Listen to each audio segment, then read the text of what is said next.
crying and wiping our eyes and that, and Nettles came on and he says, you know, I looked out, Thurman's going to be there forever. And he's overlooking a Dunkin' Donuts. He said it's only fitting that that's where his grave is going to be, overlooking his Dunkin' Donuts, because that's what Thurman would eat on Sundays. I mean, as bad as it sounded, the guys laughed and all this, and Diana would have laughed too, because it was a sad day. Thurman was a good guy. I think he was maligned by the press quite a bit. Thurman had a gruff exterior, but that was his defense, like this. But he was really a sweet guy inside. Really was a great guy. Yes? What's your opinion on all the offensive home runs that are being... My opinion on offensive home runs, I think the ball's juiced. I think the ball is juiced. The fences are shorter. The batters are much stronger. They look at tape better. They know what pitchers are going to... Pitchers, by and large, are worse. So that combination leads to a lot of home runs. Plus, the strike zone is down. Yes, I do. I think it's good for baseball. My wife said the greatest year she saw in baseball was 95 or 96. When did Sosa and McGuire have the battle? 90, what was it? 98. She said that was the greatest season I've ever seen. And that's somebody whose husband made a living pitching, but she was enthralled with those guys hitting home runs, boom, boom, boom, boom, boom, boom, boom. And it kind of, I think the ball got jacked, because if you look at statistics, home runs were never that much until after the strike. Well, why all of a sudden did these guys get stronger after the strike?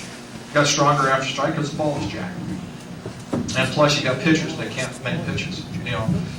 Most of the balls that are hit out of the ballpark probably should be hit out of the ballpark and maybe farther. Seriously.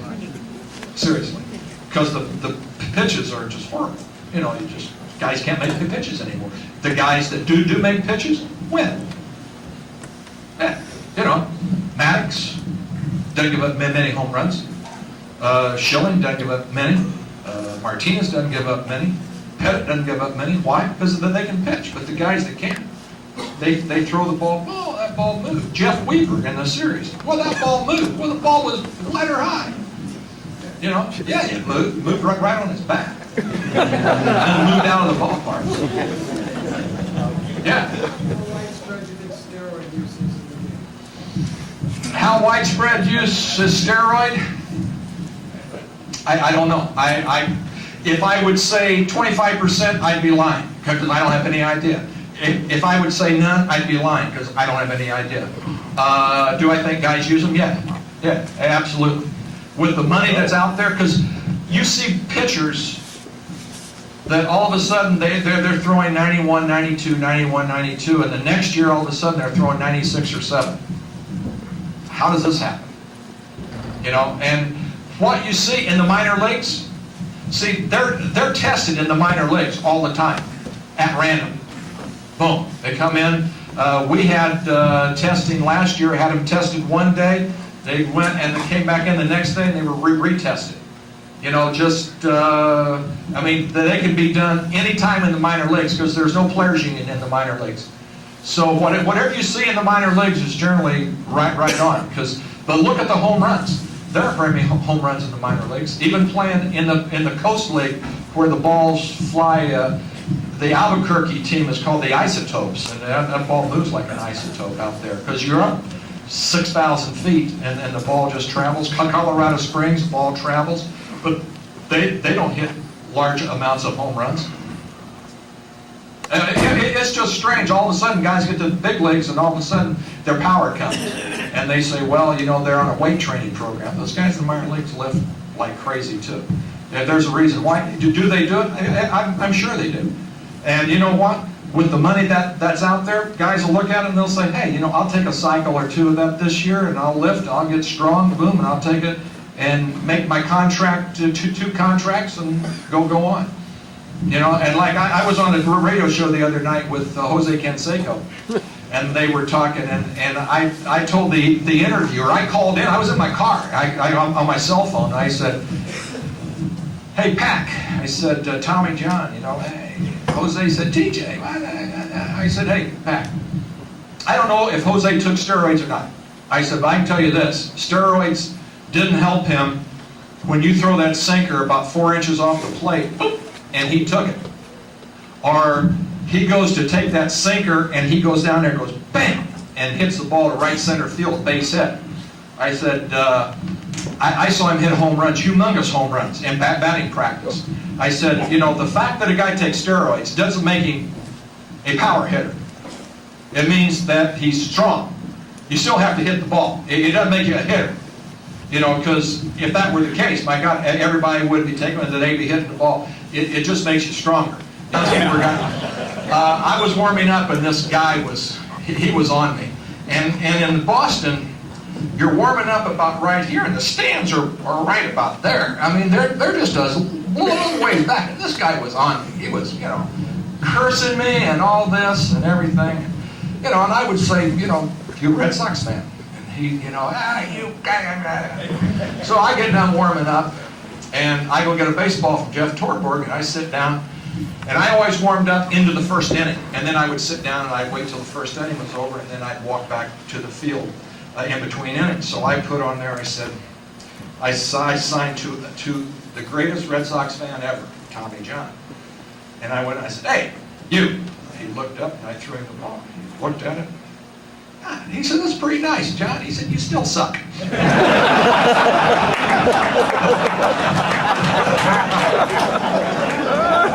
That was one. The other one was, it was my first year, 79. I pitched, I think I gave up 2 hits in the first 2 innings, and that was the last hits the Red Sox got in the entire game, and I pitched 2-hit shutout. We beat Dennis Eckersley. Eckersley was a starter then, if you Red Sox fan can remember back that far. We won 2-0 on 2 home runs hit in the left field screen, one by Reggie Jackson and one by Greg Newington. 2 left-handed hitters hit the ball opposite way. That is one of the best games. In fact, I struck Yaz out 3 times, and the last time he swung at 2 balls that hit in the right-hand hitter's batter's box. I don't know what he was swinging at or what, but I thank God that he was, because he always hit me pretty good when I was with the White Sox. But I guess 7 years out of the league, he forgot how bad I was. Yes? When I first came into the league, the strike zones, he asked me, well, how do I compare the strike zone? The strike zone, when I came into the league, 63, 64, the umpires were horrible. They were out of shape, old men that should be in a rest home. I mean, the strike zone was from here to about mid-thigh, and there was one umpire named Hank Soar, S-O-A-R, Hank Soar. His idea of a strike was the entire ball had to pass within the strike zone. Well, now the ball just has to catch a portion of the strike zone. So if you just look at that, the width of the ball is about this wide. So the whole ball has to pass on the plate. Well, now you've cut the plate down the width of the ball. And then up above the knees, the strike was about right here. Well, that's tough. And that's the way he called it. I think umpiring now is so much better than it was then. The guys are more athletic. Strike zones, I don't care what a guy calls it for a strike, as long as he calls it every time.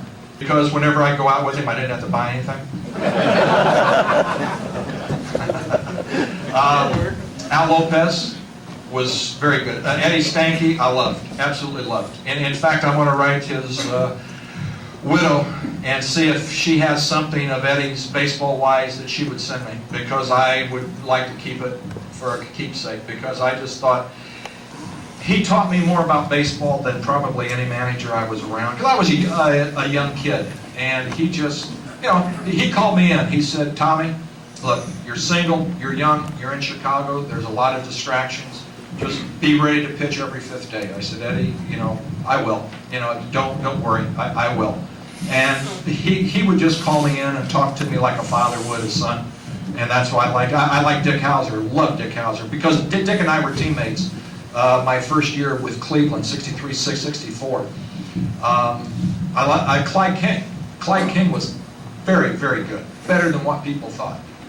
Billy was good, but Billy was a bully. he ruled through, he would intimidate you. And if he couldn't intimidate you, you'd be gone.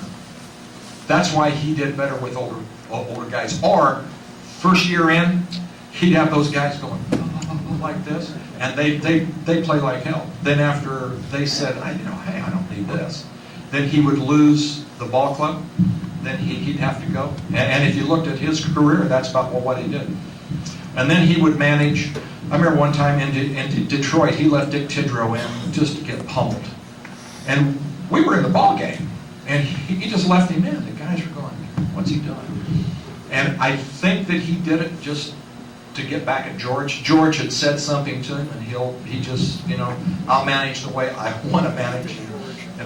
He called 3 straight pitch outs one time. I'm pitching, 3 straight pitch outs. And on the third one, Sparky ran the guy on first base. We pitched out, got him. I ended up walking the batter. Billy didn't care because he outsmarted Sparky. Fox. Because Wade wouldn't beat you with a home run. But he was the best hitter I've ever seen. The best. That includes Donnie Ballgame, and that includes all those guys. Wade Boggs is the best. Knew more about hitting. I thought he hit where the shortstop played. If the shortstop played over, he knew that you were going to try to throw him inside, and he would do this with the ball and hit it to left field. If you played him this way, he knew you were going to be throwing him away, and he'd go out there and he would jerk it and hook it. Boggs, if you recall, one year they wanted to hit more home runs. He said, I can hit more home runs, but I'll hit 280. And I think he hit 25, 6, 27 home runs and had about 285. They said, do you want me to hit that and hit 280, or do you want me to hit 340? They said, go hit 340. Okay, I'll do it. But if you're going to do it, something has to give for another line of work. Seriously.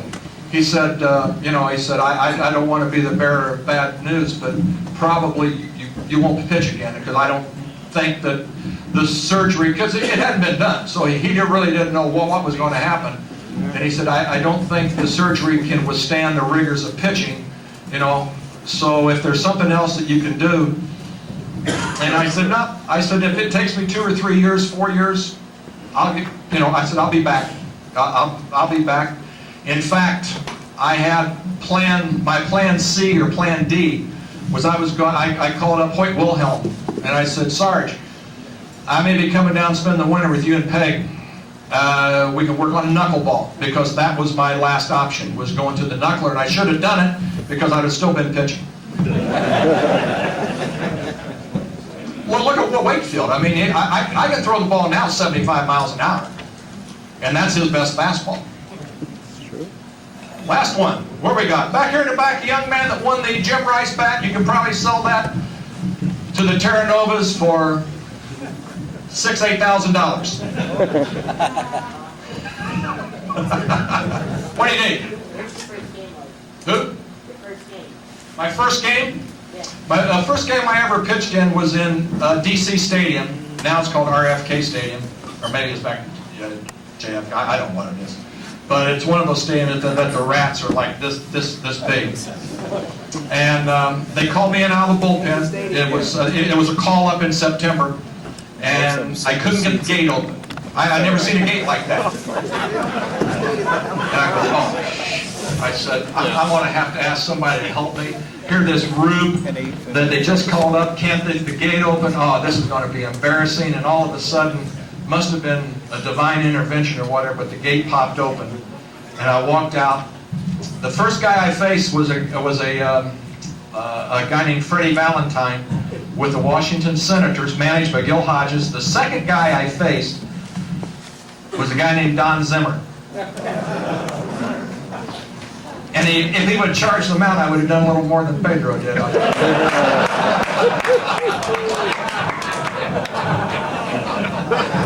But Zim was skinny then. God, he was a skinny guy then, but he was at the twilight of his career. In fact, I told Don, I said, Zim, you were the second batter I ever faced in my career.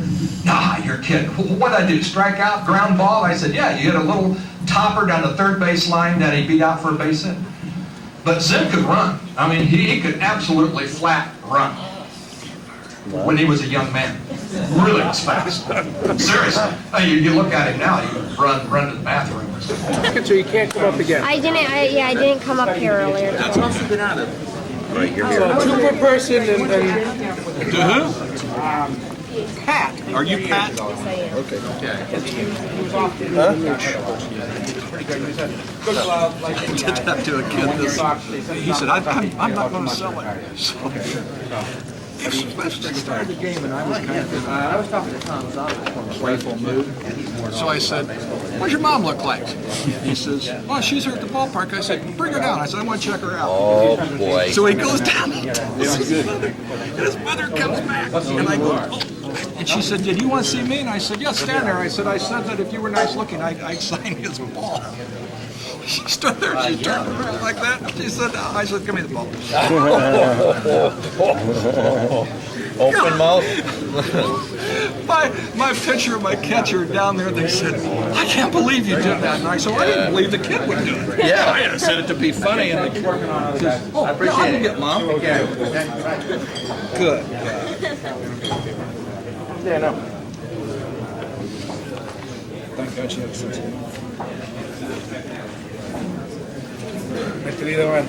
Tommy, did you ever have Joe Vitiello up in Edmonton? Absolutely. I played against him in high school. Joe Vitt. Yeah. Joe Vitt is. He actually was up with the big squad this year, right? Yes, he was. Yeah. We got